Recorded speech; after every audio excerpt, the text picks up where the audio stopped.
today for randomization and Python lists. Hey guys, welcome back to 100 Days of Code. Today is day 4, and we're going to be focusing on randomization in Python, and we're going to be learning about Python lists. Now, randomization in any sort of programming language is really useful because if we want to create a game, if we want our program to do something different each time, then we need to introduce a little bit of randomness, right? So we're going to be looking at using the random module in order to achieve this. And by the end of today, you will have learned enough to be able to build this rock, paper, scissors game. So it starts out asking you, the user, type 0 for rock, 1 for paper, or 2 for scissors. So I'm going to go for 0 for rock. And it shows me using ASCII art that this is what I chose, rock. And then the computer chose scissors, and rock beat scissors, so I win. Now, you can run this as many times as you want. If I choose paper and the computer chooses rock, then I win. If I choose paper and the computer chooses paper, then it's a draw. But if I choose paper and the computer chooses scissors, then I lose. So this is a pretty simple game, but we're going to get the computer to play this game with us. And we're going to do that by learning about randomization, lists, and a whole lot more. I hope you're ready. And once you are, then head over to the next lesson and let's get started.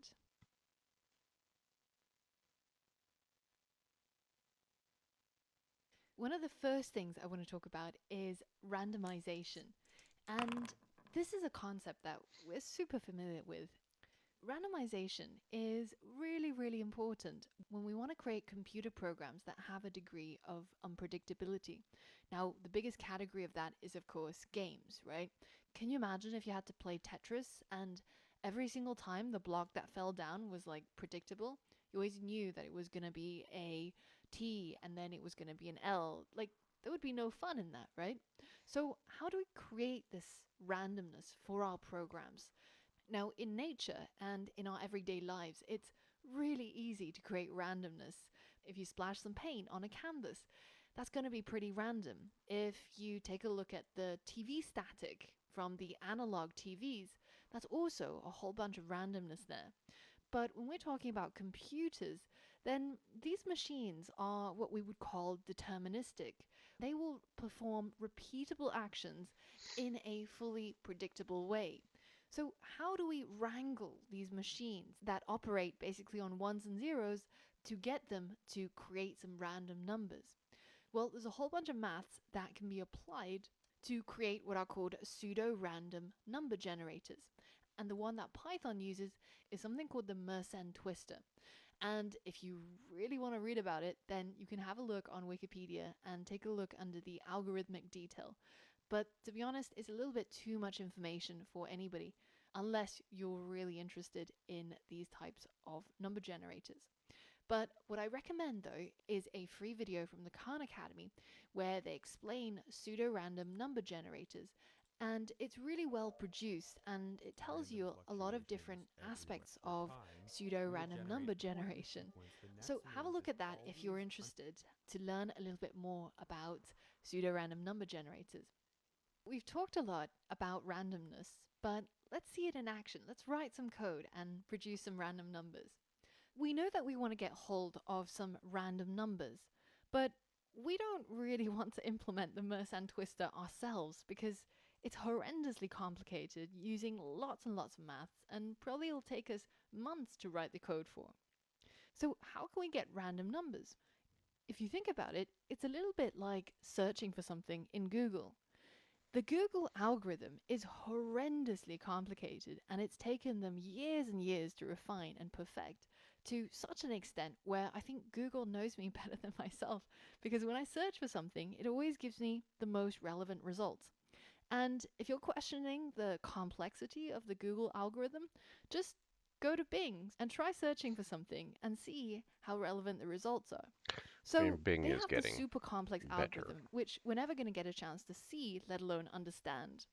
And yet, every day we're able to search things on Google and use this Google algorithm to get the things that we want, like the airspeed velocity of a laden swallow. Now we can do the same thing when we want to generate random numbers. Because this is such frequently needed functionality, the Python team have already created a random module. And you can get a direct link to this documentation just by clicking on the link in the description box here. And you can see that it contains a whole bunch of functions that you can use that allows you to generate random integers, so random whole numbers or random floating point numbers. So let's see how we can tap into this random module. We first have to import it. So we write import random. And now we're able to use this random module in our Python code. So we can look into the documentation to figure out how we can generate random whole numbers, so random integers, using this random module from Python. So if you scroll down on this documentation file and you go to the section functions for integers, then you can see a whole bunch of different things that we can do to generate random whole numbers. Now, the one that we're going to look into is random.randint, and this is going to generate a random integer between a and b, and these are the numbers that we have to provide to set that range.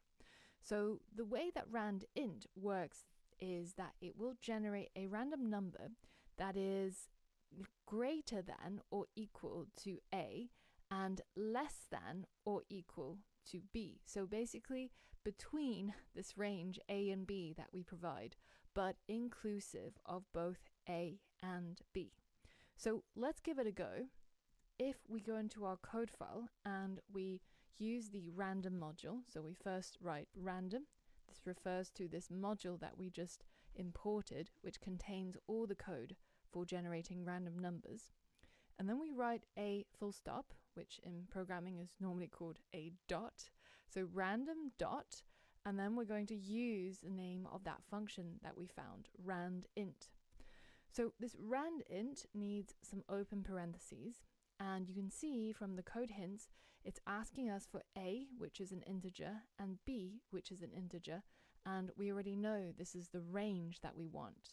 So let's go ahead and give it a range, and I want a random whole number between 1 and 10. So in this case, I've got 1 as the first starting value, so it's going to give me a random number that could include 1, and then it goes up to 10 and including 10, so it means that we will get random numbers between 1 and 10. So let's go ahead and save this into a variable, which we'll call random integer. And now I'm going to print this random integer. And every single time I run it, you'll notice that I'll get a different number, or maybe sometimes the same, but it's a random number between the range that I've specified. Now, I've mentioned that the random module is a Python module. So what exactly is a module? Well, you've seen that we've mostly been writing our code all on the same page in a sort of script style, right? And everything just kind of gets executed from top to bottom. But sometimes your code will get so long because you're trying to create something complicated, and it's no longer possible to understand what's going on in such a large piece of code. What people will do in that case is to split the code up into individual modules, where each module is responsible for a different bit of functionality of your program. And if you have a complex project with many, many modules, then you could have collaboration on your project, right? Lots of people could be working on it, each person working on a different thing. Say if a factory was building a car, it wouldn't make sense for one person to build the entire car, from wheels to axles to the chassis. That's crazy. Instead, you have different people working on different modules, like the tire module, or the chassis module, or the engine module. And then once they put everything together, you end up with the final car, or in our case, the final program. So we know that the random module is a module that the Python team created to make it easier for us to generate our random numbers without needing to get into the complexities of all of the math that's required to generate pseudo-random numbers. But how can we create our own modules, and how do modules work anyways? Well, it's actually very simple. If you open up the file inspector over here and you go into today's task, random module, and you right click on it, you can go into new and we're going to create a new Python file. Now we're going to create our Python file and call it my module so that I can show you how to create your very own module. Now let's say inside my module, I decide to create a variable called my favorite number, and it happens to be 3.1415. Now, if I want to use this number that I've created in my module, all I have to do is to go back into the task.py, which is the main entry point, at least in this course format. And normally when you're writing code in Python, it might be called something like main.py or app.py, but either way, there's usually a primary file that you use where you write most of your starting and core code.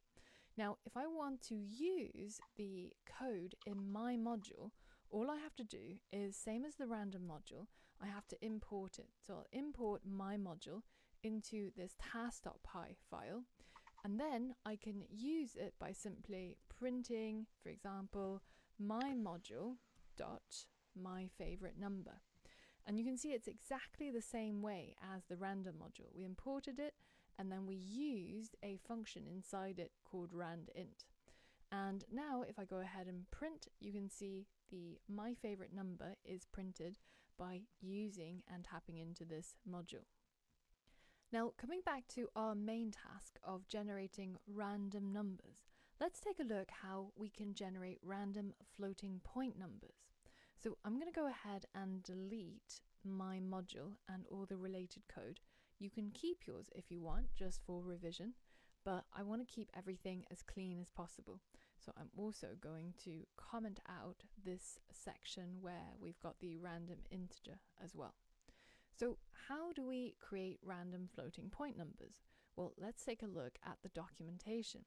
If you scroll down to this area called real valued distributions, you can see that one way of generating random floating point numbers is using the random.random function. And this is one of the core functions that we use a lot when we're dealing with random numbers in Python, because it is one of the most adaptive functions. It generates a random floating point number between 0 and 1. Now, if you look at these symbols, you'll see that the random number that's generated can be greater or equal to 0. So that means 0 is included in the possibility, but it is less than 1. So 1 is not in the generated random numbers. Now, let's try that out. So we will create a random number 0 to 1, and this is going to be set to random.random. And notice that it's actually exactly the same, spelt the same, same casing, but the first one refers to the module, and when you hover over it, it should show you it's the module random, and the second one refers to the function random. And this is something that doesn't take any inputs, and all you need to do is to add an empty set of parentheses to activate it. When we're looking at functions such as the randint, we always see a set of parentheses, and it's been used to put in inputs like what to print, or what is the prompt for input, or what is the range for a random integer. But remember that some functions don't take any inputs at all, but they still need the set of parentheses in order to carry out the action that the function is supposed to perform.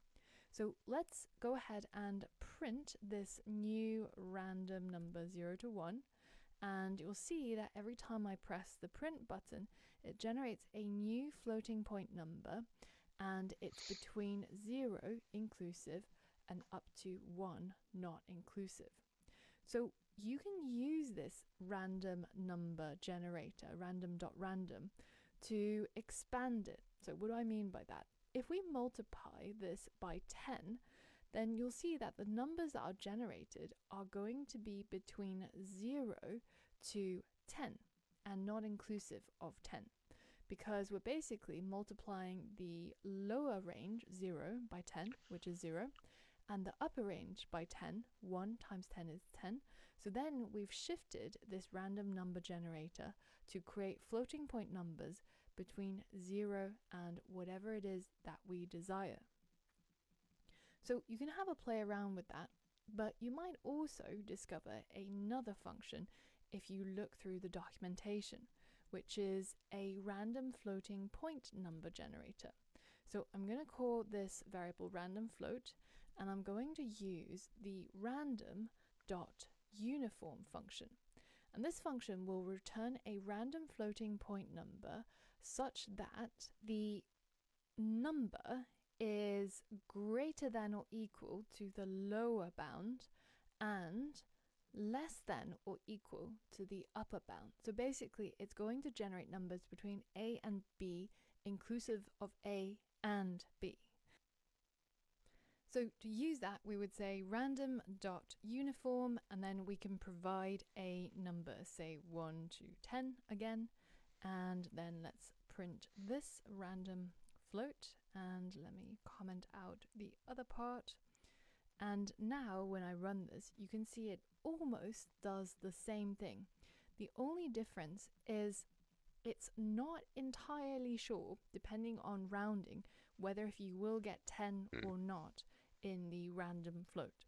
But if you want to be really sure of the range, so this is known as a semi-open range, where you have random.random that always includes 0, but may never include 1. And you can multiply it and do whatever you like with it reliably, knowing that. But because this one can vary depending on the rounding of the upper bound, then you may get the upper bound, you may not. So these are all really minute differences. I recommend to use random.random if you can and you understand how it works to extend the range. Now it's time to do some practice and see what you can actually do with random numbers. And I want you to create a heads or tail program. So the idea is that you should be able to comment out all the existing code if you have any, or delete it if you wish. And you're going to create a program that either prints out heads or it prints out tails. And whether if it prints out heads or tails will entirely depend on a random number that you generate. So think about how you can do that, pause the video and give this a go.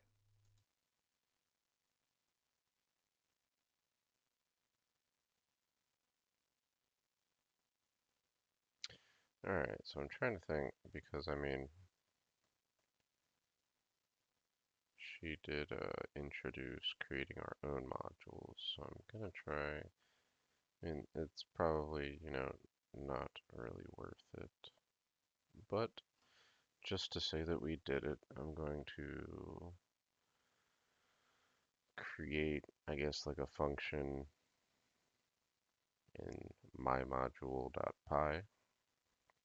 And then I think I want to try and use it in the main task.py file and just, I don't know, I guess probably print the results of that. So we're going to import random because we need that. And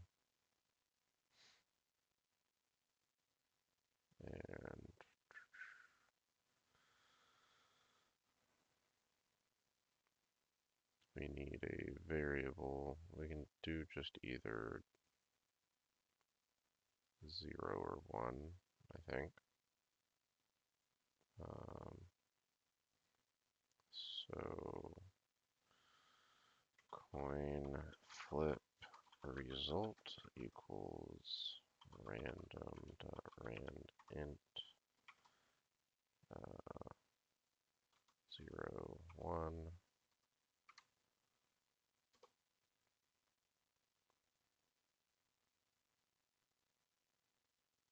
Um,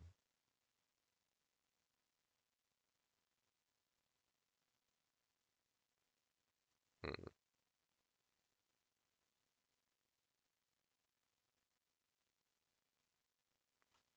All right, yeah, we'll just stick with that. Um, so we're gonna import my module and coin flip result.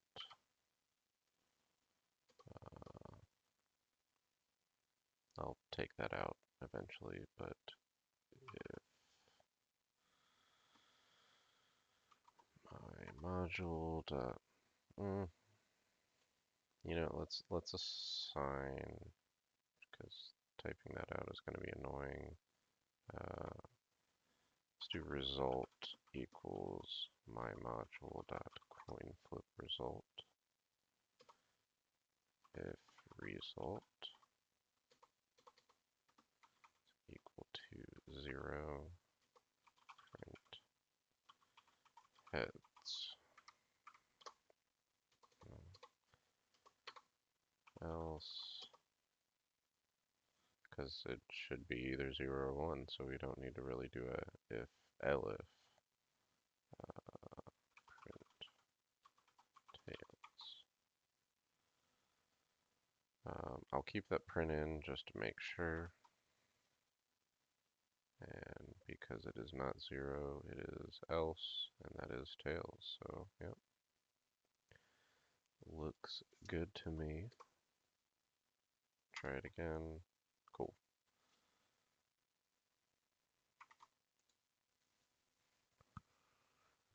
And we used our own module. All right, so how do we do this? Well, we need some conditions, right? We need to know that we can generate two random numbers. One will represent heads and one will represent tails. Now, if we want the numbers to occur at the same rate, then we could, for example, generate a random number that is either 1 or 0. So how can we do that? Well, we can use this randint function that we learned earlier. So making sure that we've already got import random written up here, and don't worry if it goes grey, it does that because it's not being used. We can now use it, and you can see it turns into normal syntax highlighting color. And then we can say random.randint, and we want a random number between 0 and 1. So therefore we're going to get 0. Also, just to be sure, I know that creating this own my module is kind of going around your elbow to get to your butt, but I really just wanted to try it out, and it worked, so that's why I did that. 0, or we're going to get 1. And we're going to set this Doing to this is equal our random more heads correct, or tails. it seems. Now, you can, of I'm no course, call expert. this whatever it is you wish, but essentially what we have here is a random number that is either 1 or 0, and we can verify this just by running this a few times, and you can see it's 1 or it's 0. So now, instead of printing it out, let's use an if statement and check if the random heads or tails is equal to 0. Well, in that case, let's go ahead and print heads, but otherwise, the only other option is tails. So let's go ahead and put print tails Basically into the exact the same else thing. statement. So when it's 0, it's going to print heads. For any other situation, which is only 1, then it's going to print tails. So now let's hit run. You can see we have now a random coin toss. So because it's random, you might see the same thing occur lots of times, but hopefully over 100 times you will see it's roughly a 50-50 split. So I hope you had fun creating this program using your newfound knowledge, and once you're ready, head over to the next lesson and we'll continue the day's lessons. That was a long video, over 18 minutes. Hey guys, today I want to talk about something that is really, really important and you're going to use many, many times in the future. And this is the concept of the Python list. And the list is what you would call a data structure. What does that mean? Well, it's just a way of organizing and storing data in Python. Now, we've already seen ways of storing single pieces of data, and that was done through the simple variable, where we just said A is equal to 3 or B is equal to hello, but that's just storing one piece of data, right? Be it a number or a string. But sometimes you might want to store grouped pieces of data, data that has some sort of connection with each other. For example, if you wanted to store all of the names of the states in the US, then it doesn't really make sense to store them all individually because they kind of belong together, right? They have a relationship to each State other. 1 So it would be equals nice if state you had a 2 variable that was called equals states in the US, just and then you would be states. able to store all of the names of the states together in one variable. Now, in other cases, you might also want to have order in your data. So, for example, if you are storing all of the people in a virtual queue, then you want to be able to keep hold of the order in which they join the queue. You don't want to let the last person somehow skip the queue because you don't have a good data structure, right? This is why we need to learn about lists. And lists look pretty simple. It's just a set of square brackets with many items stored inside. And those items can be any data type. They can even have mixed data types, like you could store strings together with numbers or a set of booleans. It doesn't really matter. But what does matter is the syntax. In Python, lists always start with a open square bracket like this and a closing square bracket like this. And then in between, you have your items separated by a comma. So, pretty simple. In order to store it inside a variable, then it's the same way as we've done before. The only difference is the right hand side of the equal sign. This is the list data structure. If we stored a bunch of fruits, for example, then it might look something like this: cherry, apple, pear, separated by a comma inside a set of square brackets. Let's take a look at this using real code. Now, let's say that I wanted to store all of the names of the states of the US.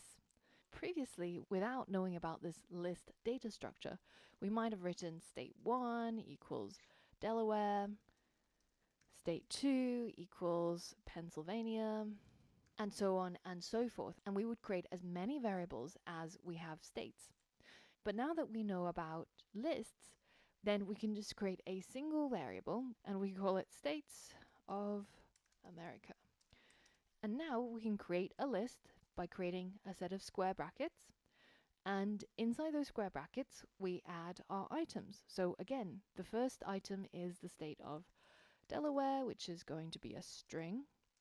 And then we've got Pennsylvania, etc., etc. And we can continue this list just by adding commas, adding a piece of data, adding another comma, adding a piece of data.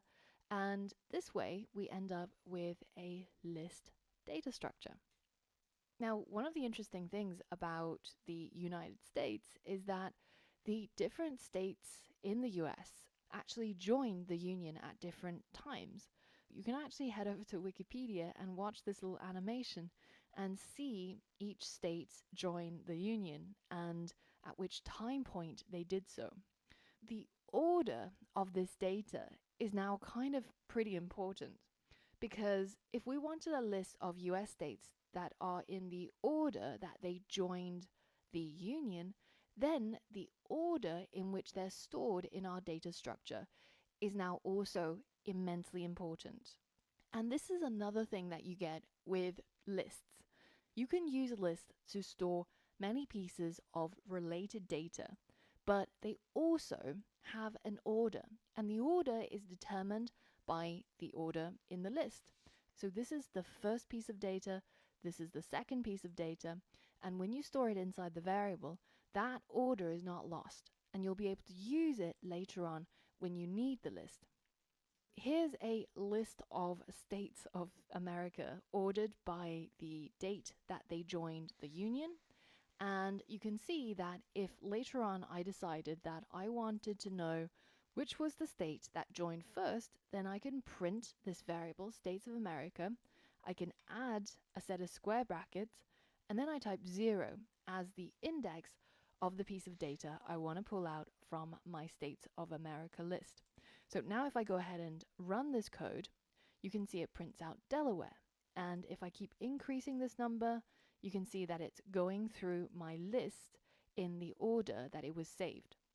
So you might be wondering, that's kind of weird that you typed 0 and you got Delaware, right? Surely Delaware should be the first item in the list. Well, this is a kind of peculiarity with computers and programming languages. You'll tend to find that programmers start counting from 0. So Delaware is at 0, Pennsylvania is at 1, New Jersey's at 2. And this idea might seem a little bit weird at first. Why is the first item at position 0?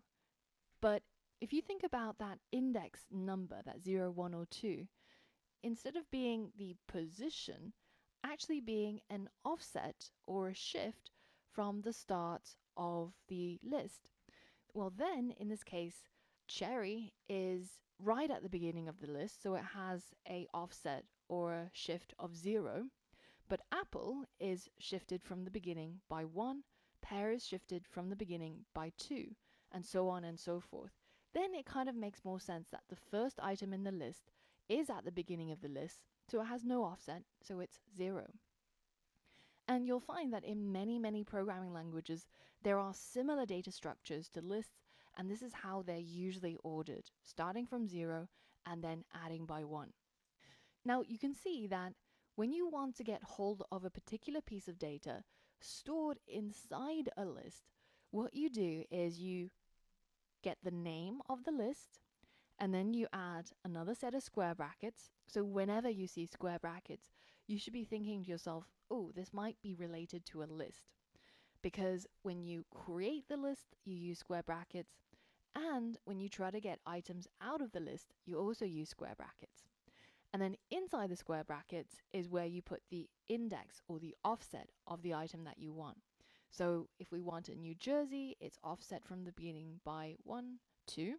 So now this part of the code is equal to New Jersey. Now, in addition to using the positive index, so say 0, 1, 2, 3, you can also use a negative index. So if I wrote -1 or -2, then it actually starts counting from the end of the list. So if I wrote States of America, square brackets, -1 as the index, then I get Hawaii. -1 is the last Mm. item in the list because you can't really have -0. That's not actually a real thing in maths. Now, as I continue and I go to -2, then that's Alaska, -3 will be Arizona, and so on and so forth. So you can have positive indices and negative indices.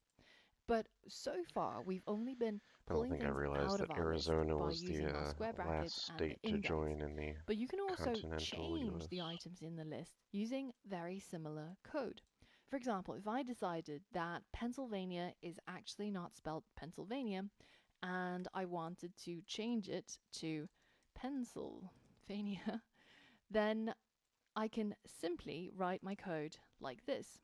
I get hold of my list, and then using the square brackets, I get hold of the item at index 1, which is this one, and then I set it equal to a new piece of data. So now if I go ahead and print my States of America list, you'll see that the list looks a little bit different now. Instead of Pennsylvania, it's now Pennsylvania. So you can alter any item inside the list pretty easily using this kind of syntax. You could also add to the list if you wanted to. So for example, if you wanted to add an item at the end of the list, which is what happens most commonly, right? If you had a list of people who are queuing in your shop, then every subsequent person usually gets added to the end. If you have a new state that joined America, then it's probably going to be added after Hawaii. How do we do that? Well, we can write the name of the list, and then we use a function called append. And append will add a single item to the end of the list.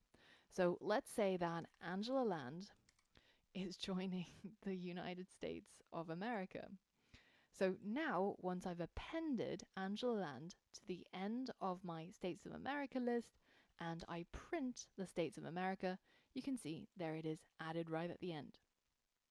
Now, there's actually a whole load of other functions that you can use in addition to append, and you'll find this on the documentation for Python.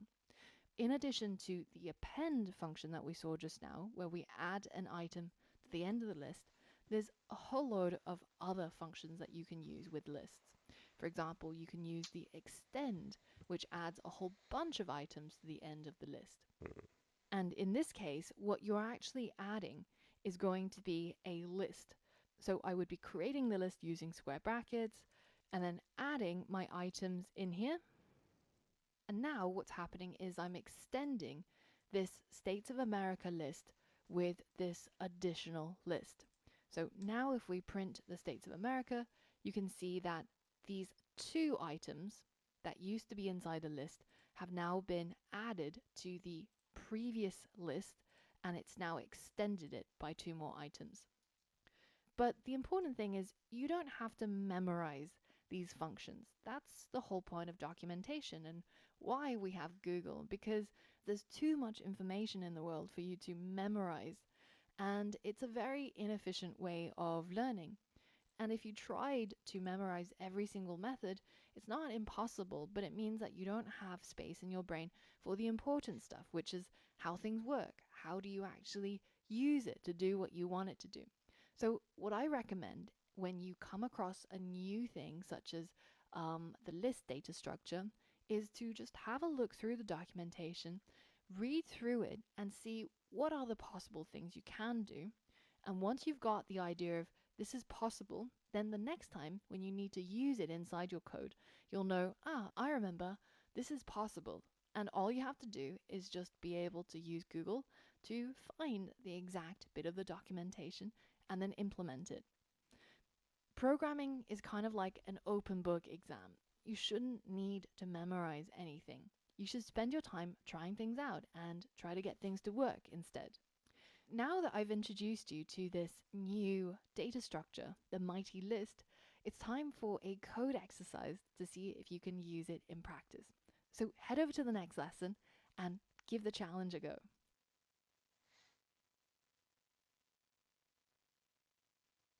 So the code challenge that you're about to do comes from a really interesting phenomenon that you might find in London. I live in London, and it's well known as a big financial district. So when you head over to the city or the financial area in London and you go into a restaurant, you might see a strange thing happen. You might see a whole bunch of people in suits who look very much like the financial banker types. At the time when they actually need to pay the bill, you see everybody pull out their business cards and put it into a bowl. So what's actually going on here? A friend of mine told me apparently there's this game that the rich banker types play where it's kind of like Russian roulette with the bill. So everybody puts their business card in, and the person's card who gets picked out has to pay for everybody's bill, which is kind of crazy, but then again, it's finance. Finance. Trust fund. 6'5", blue eyes. But you know what? We don't need anybody in finance because we are programmers and we can do everything they can do just by writing code. So here's the challenge. You are to look through this friends list and you're going to write some code using what you've learned about randomization in Python and also lists in Python to be able to print out a random one of these names. So each time you run the code, it will print out a different name. So if I run the solution file, you can see that each time it prints out a different random name from this list of friends. So think about how you might solve this challenge. You can look through the list of hints in the description box here, but think back to what you've learned in today's lessons and see if you can solve this challenge. Pause the video now. Alright. So, let's see. I don't think there's anything to do here. Yeah, we already went over this. Here we are. How to pick a random name from the list of friends. Excuse me. Alright. Well, if we're doing random, we're going to need to import random. So I think we've got that covered. Now, print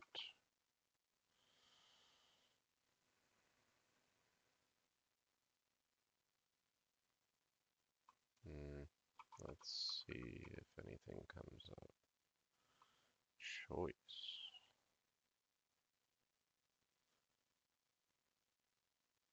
Well, alright. So I think we can still use rand int. We'll just start with 0 and go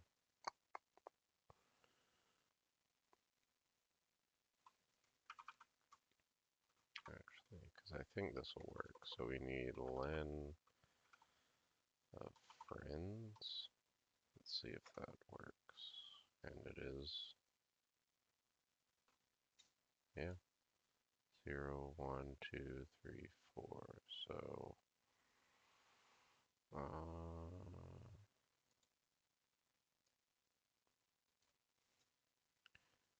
random friend equals random.randint.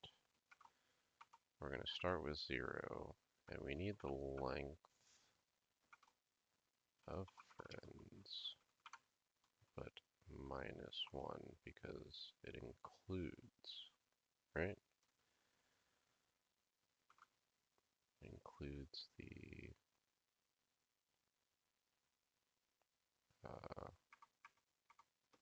make that look a little more apparent.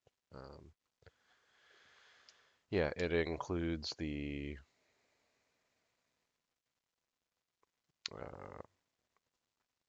max value. So if it were to go to 5, it would be 0, 1, 2, 3, 4, and if it went to 5, that would be like not an actual value, and I don't think we want that. Well, we definitely don't want that. Now how to friends, and then I think we'll just put that within those square brackets. Print random friend, and let's see. Got Alice, we got Charlie, alright. Manuel, Bob. Yeah, I think we are all set. Everybody's getting picked. Cool. Works for me. Although I'm pretty sure I just have a feeling that random.choice would have been a better, easier solution, but we did it the hard way. All right, so what we want to do is to be able to tap into this list and get hold of a random item. Now, there's two ways of doing this, and it depends on which path you went down. So let's go through the first way, which is maybe you thought, let's go through the documentation. So if you look through the random documentation, Probably the best which idea. we saw earlier in today's lessons, you might scroll through all of this and think, Not probably, there must be a definitely way the best that idea. Python has created for us to be able to randomly And get yeah, items there it is, dot from choice. lists.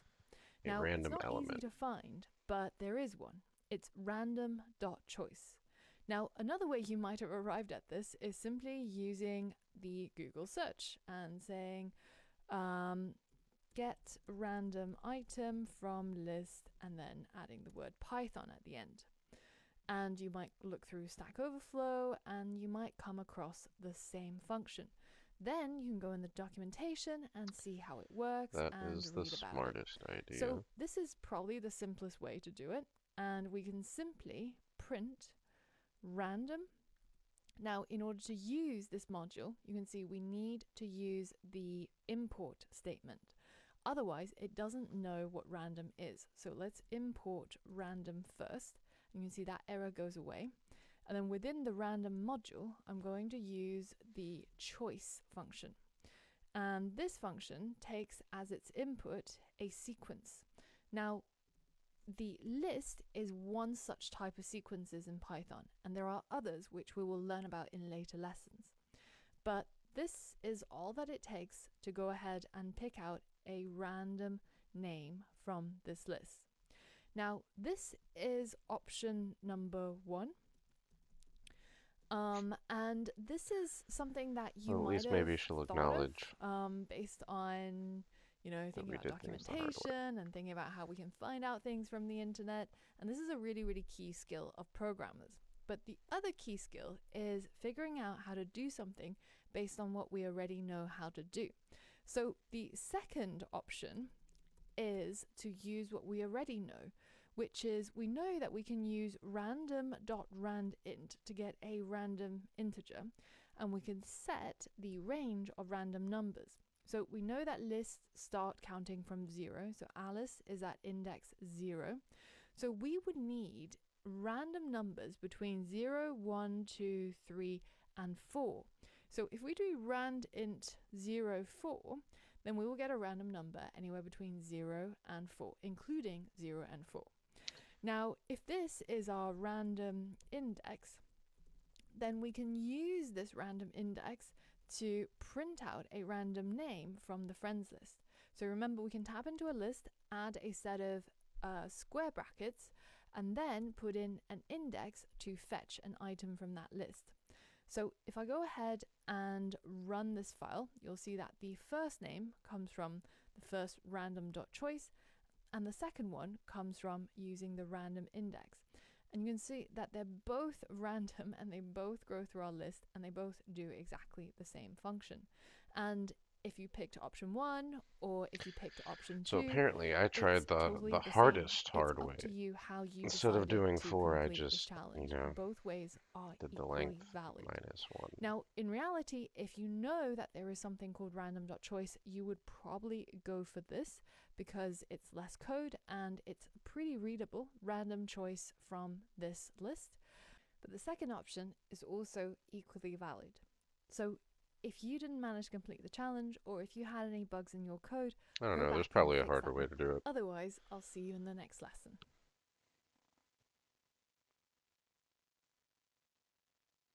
Now, when you're working with lists, one of the most common errors you'll come across is something called the index out of range error.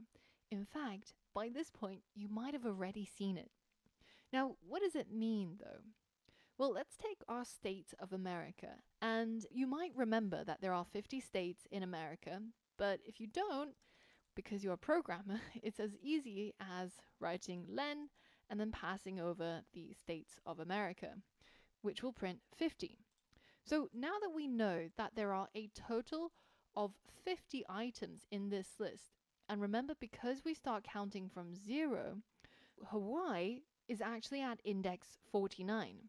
So if we print States of America and then we try to get the item at 49, we hit print, you'll see that we get Hawaii printed.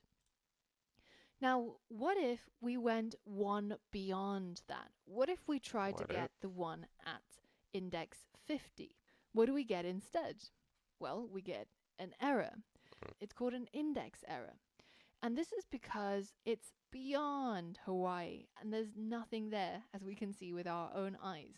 There is nothing but when you're beyond working Hawaii. with large lists and you're not always looking at the data, then these errors can be a little bit more confusing.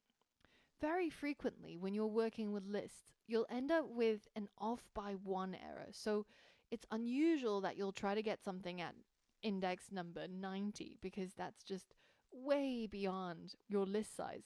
But very frequently, you might end up in a situation where you have some sort of value, say number of states equals len, and then we pass over the states of America. So this is going to be equal to 50. And then we pass that inside here as the index num of states, and then we hit run, and we get the same error, right, in this list. It's again, list index out of range.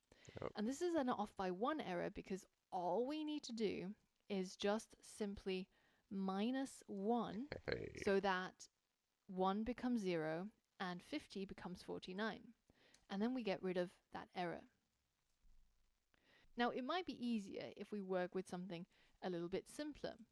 Recently, I was reading online and I came across the so called Dirty Dozen, where the Environmental Working Group, a bunch of people, crunched through a whole lot of data, probably using Python, and they released their Dirty Dozen, a list of the fruits and vegetables that have the most pesticides. And it's kind of crazy that they actually washed and peeled all of these foods and then tested them for pesticides. And the list looks something like this, where strawberries are apparently one of the worst offenders for pesticides. Not one of the worst, So they are let's the create a worst. That list sucks, of 'cause the Dirty Dozen. strawberries are good. But you'll notice that And some of spinach these is are supposed to be super fruits, like healthy, but if strawberries, it's got all apples, these and other pesticides, ones are vegetables. So, how can we use our lists kale to too. still keep them inside the same sort of container, the Dirty Dozen, but somehow separate them out into fruits and vegetables? Well, we could just simply create two lists, fruits and vegetables. But these two lists kind of have a relationship, right? They're kind of related because they're all on the list of high pesticide foods. So, how can we have lists within a list? Well, that's what's called a nested list. Instead of our original Dirty Dozen, we could create a new list called Dirty Dozen, and we set it equal to a list that contains two lists. It contains fruits and it contains vegetables.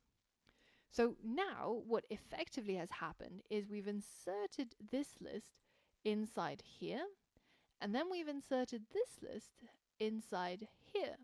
So we now have a list that contains two lists. And if I go ahead and print out this list, you'll be able to see its structure. And it looks like this. You'll notice that there's two brackets at the beginning and at the end. And the reason is because this is one list, this is another list, and this is also a list. So this is yet another way of using lists That's already and too just many showing you the brackets. flexibility of this We're entering particular the data matrix. structure. It's something that you're going to use a lot when you're writing Python code. Okay, that was very abrupt transition. And yes, I have done this quiz before already, but we can go through it. Given the following, fruits is equal, which line of code would give you apples? Alright, so we got index 0, 1, 2. That's, oh, there's not a 2 option. So I think we're going to have to do one of these negative options. So -1, -2, -3, -4, -5. Alright. Fruits, -1.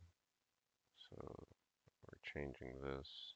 Actually, let's just do a notepad. Copy all this, make it easier.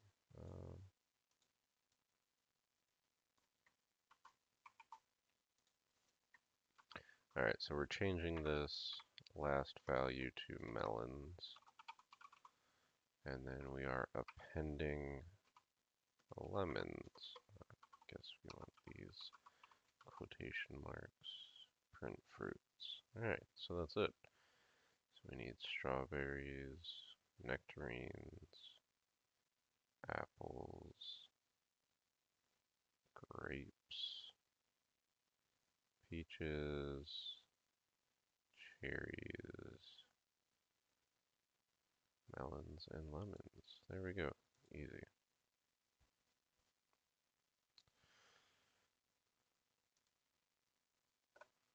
Alright. I guess we'll use Notepad again.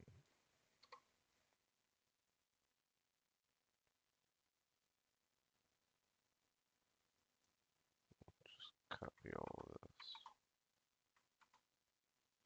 Okay.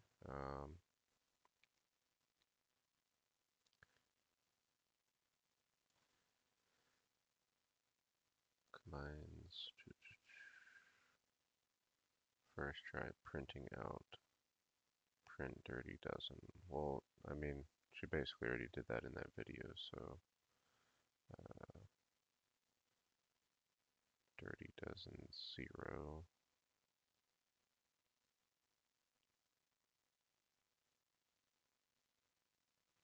0, so that would just print the entire fruits list, and then 1 would print the entire vegetables list. So if we want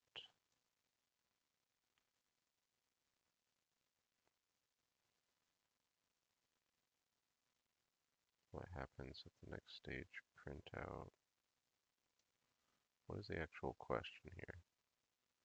Oh, okay, print 1, 1.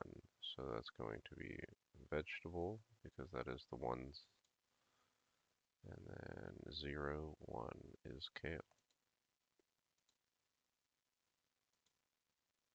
Cool, easy day.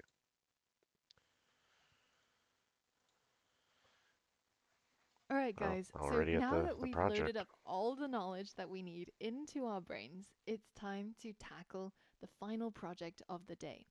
And as I showed you in the beginning of the day, it's a rock, paper, scissors game that we can play with the computer. So the game starts out by asking you to type 0 for rock, 1 for paper, or 2 for scissors. So let's go ahead and type 2 for scissors. And then it's going to show you a graphic of your choice, scissors, and then the choice the computer made, which is rock. And of course, rock beats scissors, so you lose. What this game boils down to is some way of randomly making a choice between rock, paper, or scissors, and then comparing that choice that the computer randomly generated against your choice, and then based on the rules of rock, paper, and scissors, determining whether if you won, you lost, or whether if you had a draw. While I was looking around, I actually came across the World Rock, Paper, Scissors Association. And they have the official rules listed of rock, paper, and scissors. If you're not familiar with this game, it might be worth checking out this website. Here are 3 shapes of rock, paper, and scissors. And then the rules are that rock wins against scissors, scissors wins against paper, and paper wins against rock. Now, you'll notice that in the starting project, I've already got the ASCII art for rock, paper, and scissors in here, and they're each saved to a variable. So what that means is that you can start out by just having a go at printing out, let's say, rock. And remember that these are variable names. They're not strings, so they don't need the double quotes around them. So let's run that, and you can see what we get printed is the particular ASCII art that I chose in my print statement. So this is already yours, but as you'll notice, there's no other logic that I've provided you. And you are going to rely on what you've learned in the previous days, and most importantly, what you've learned in today's lessons to be able to complete this challenge. And it's worth comparing the outcome against the game of rock, paper, scissors that I'll link to. There's a couple of things to think about, namely, how are you going to decide who won or who lost? How are you going to get the computer to choose a random shape, rock, paper, or scissors? And how you actually get this game to work in the same way that is demoed in this final version.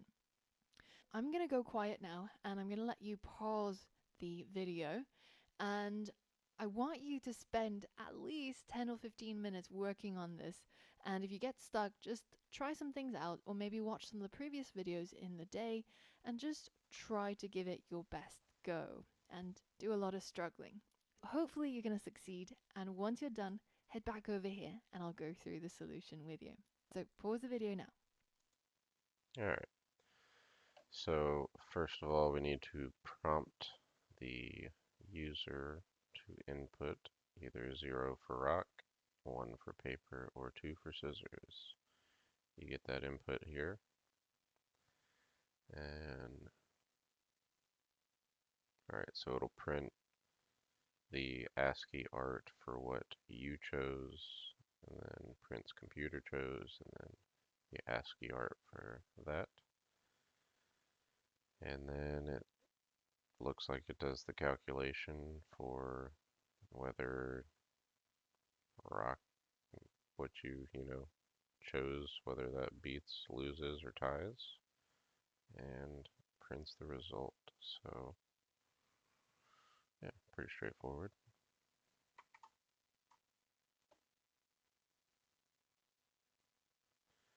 Okay, so we're going to, we want a variable before we do anything, we want to import random. I don't know that, okay. Because we know we're going to need this. Why is that? Oh, I think that's how all the random or imports look. Okay. So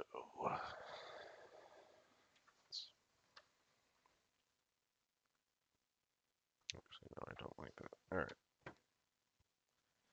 Um, Prompt the user. So user choice equals input. How exactly does she word it? What do you choose? Guess it really doesn't matter. Um,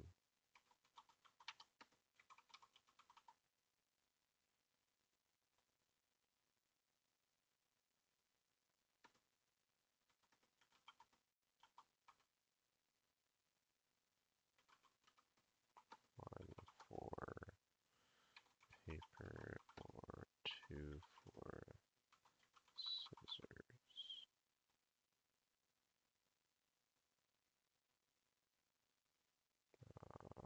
And I think, yeah, you get the input on a new line.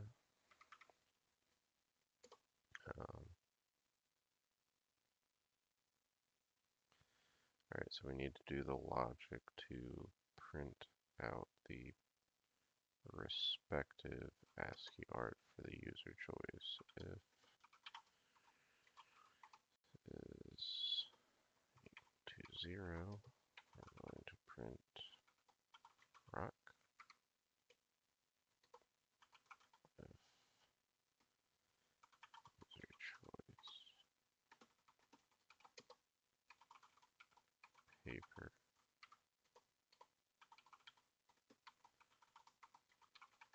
equal to 2, scissors, and then we'll do an else, print invalid input with an exclamation point. Okay. Now we need to choose, or I guess have the computer choose. Let's do that up here because I don't know specifically where that needs to go. Computer choice equals random.randint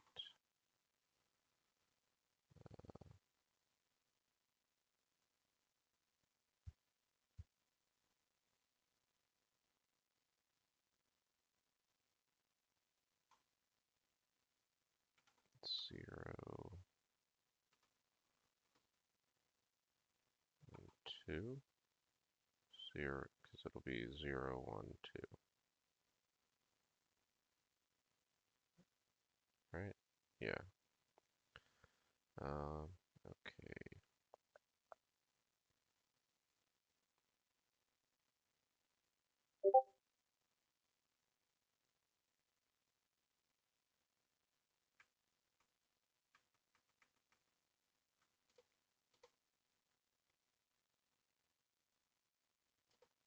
Then I guess if basically do the same thing, 0. Well, that's right, we want to print computer chose.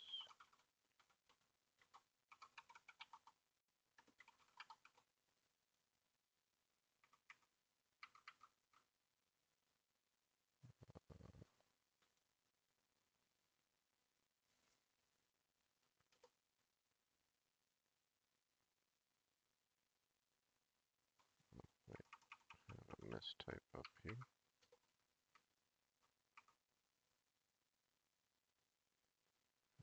Print rock.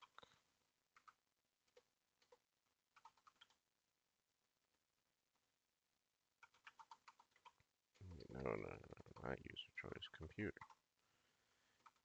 One print paper else because it's only going to be 0, 1, or 2. Print scissors. Does it actually say it out? Okay. And now we just need to do the logic. So if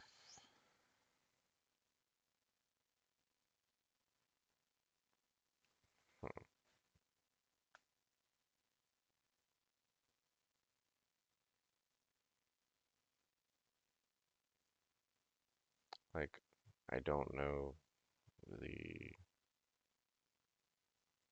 this doesn't feel like it's the most clean way to do it, but user choice, because we already did this up here. 0, and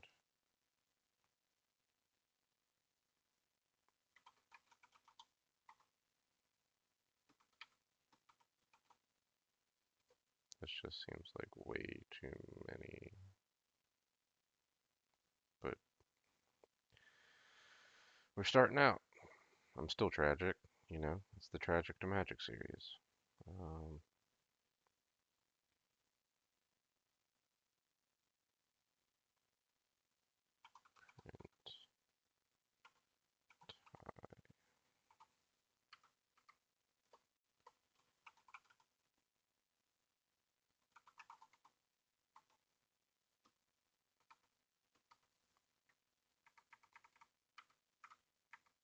Actually, yeah, we will copy that.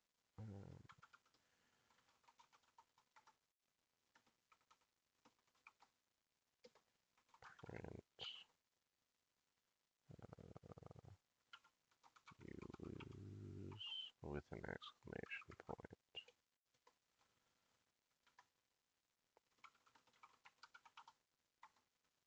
equals 2. Rock beats scissor, you win with an exclamation point. You know what? We'll do 2 exclamation points. Elif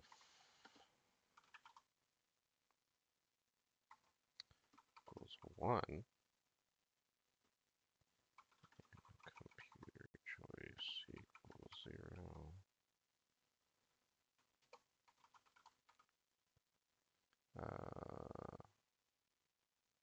Paper beats rock, so you win.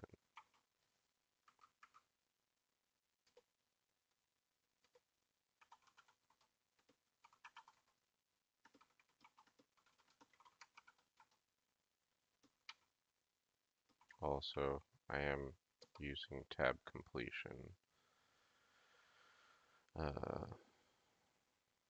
which is how I'm typing so quickly or filling these out so quickly.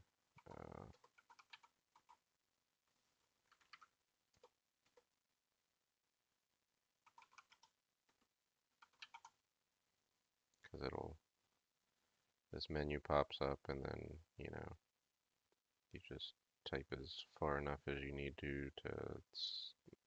for it to highlight what you're planning on using, and then just tab, and there you go.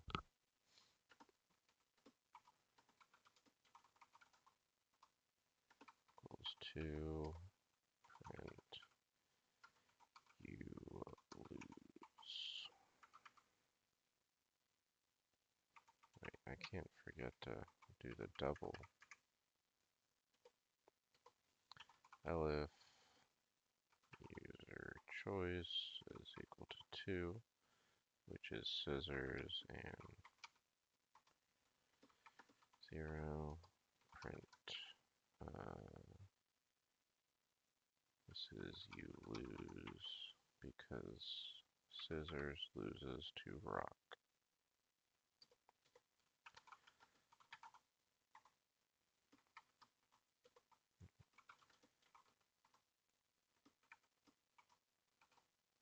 So scissors beats paper. You win. And because all options are now exhausted, right?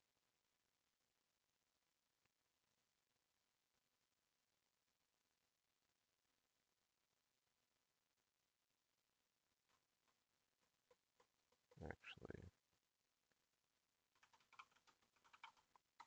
just to make sure, because I don't think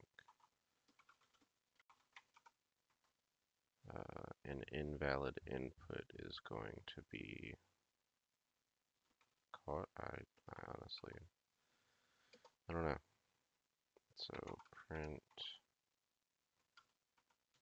tie, and then in case there's an invalid input, we'll just print you lose. Good day, sir.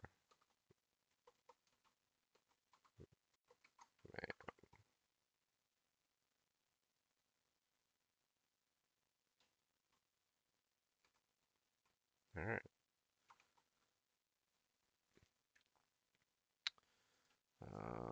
4. Well, that's not.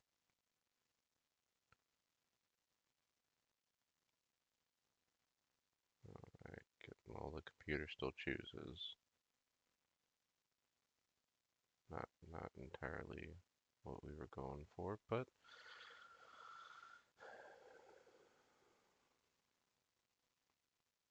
is the logic great? No, I don't think so. I think we probably should have nested a lot of this.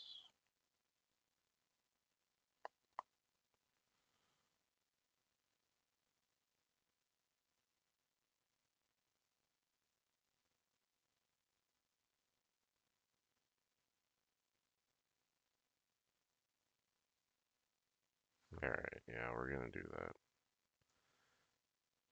So, cut.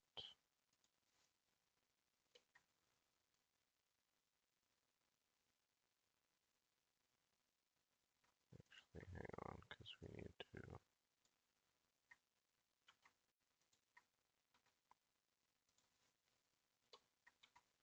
This also still does not feel very clean, but you know.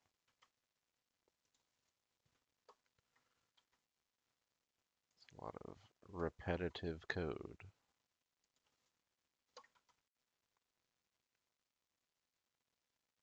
Right? Yeah, that looks right. Uh,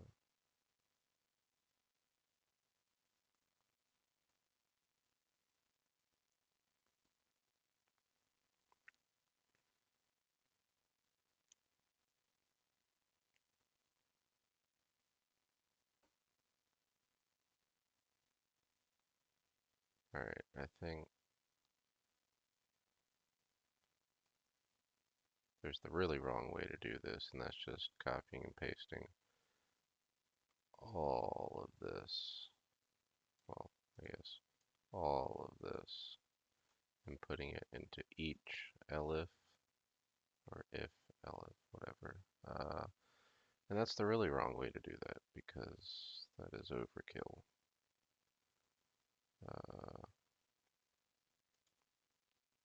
So let's do this.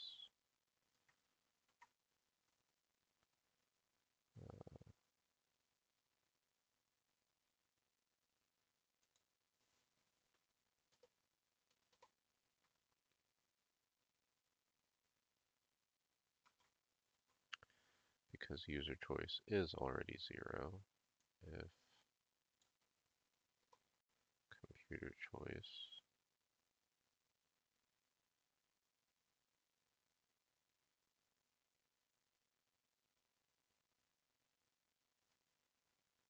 Okay, I think we can make this even more simple because we already have this.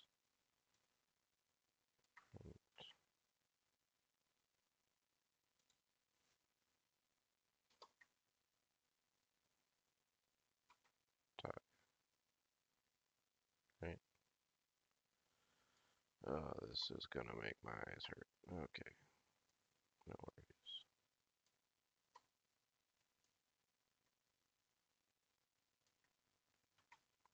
And this will go here. So we're just putting the respective logic.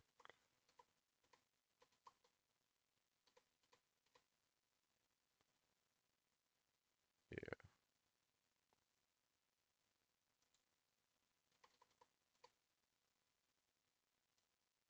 I mean, at least it's already in the right order, so we can just cut that.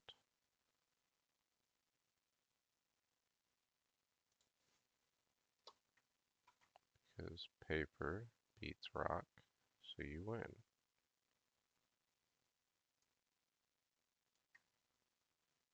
Paper ties paper, so you tie.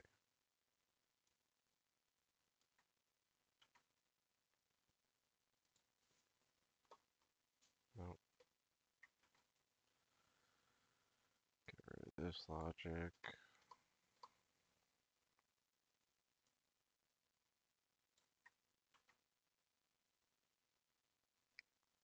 Alright, so rock loses, or scissors loses to rock.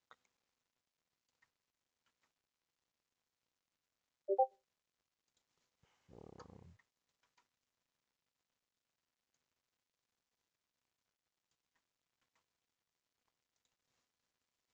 yeah, and because I already typed it out, we're going to know that I feel a little bit better about. Let's see how it works. 4. Cool. Alright, well that handled that correctly. I'm going to choose rock. Well, that's not right.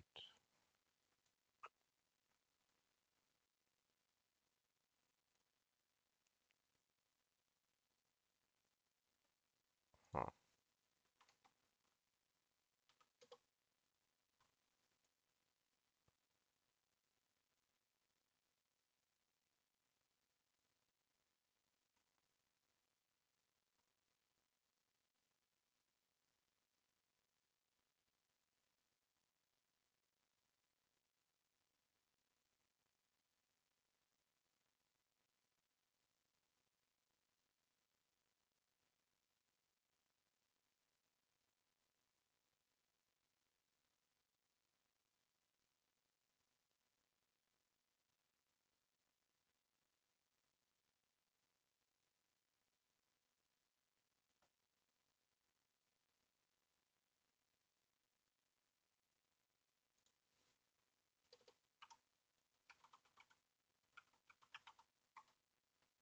Alright. Like 0. Alright. So if user choice is equal to 0, which it's showing that it is, it's not even. Hmm,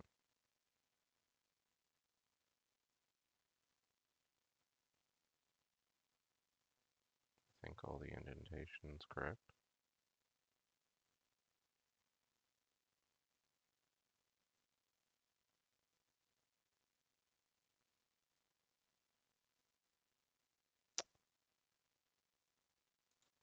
Need to typecast.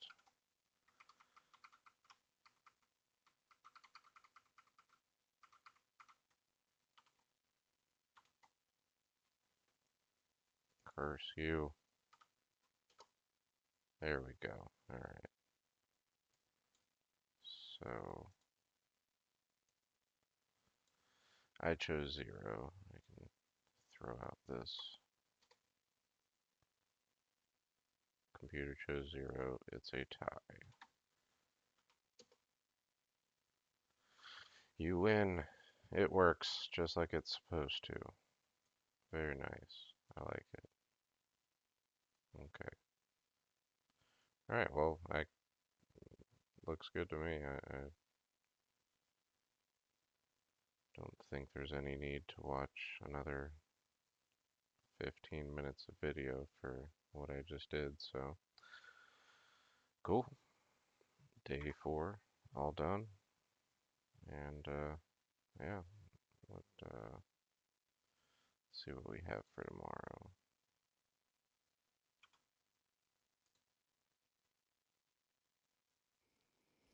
Hey, well done for completing That day is 4. a choice I of a can see hat. that you're really putting in the repetitions, putting in the practice, and this is what's going to take you really far. Because we all know that programming is not something that you can just learn passively. You can't sit in front of a TV, watch somebody talk about programming, and all of a sudden become a programmer. You have to put in the hours and the effort. It's a little bit like going to the gym, really. You're never going to become muscular and strong if you just watch a bodybuilding show, right? Even, if you watch Arnold Schwarzenegger every day, 8 hours, 8 hours a day, you will never develop those muscles that he has unless you actually hit the gym. So our version of the gym is coding. We're going to hit the coding editor and we're going to type every day until we get it. So have a break, have a rest, and come back tomorrow refreshed. And we're going to put in some more reps and we're going to train you up to become a great programmer. All right. So tomorrow, for loops, range, and code blocks. All right. See you then.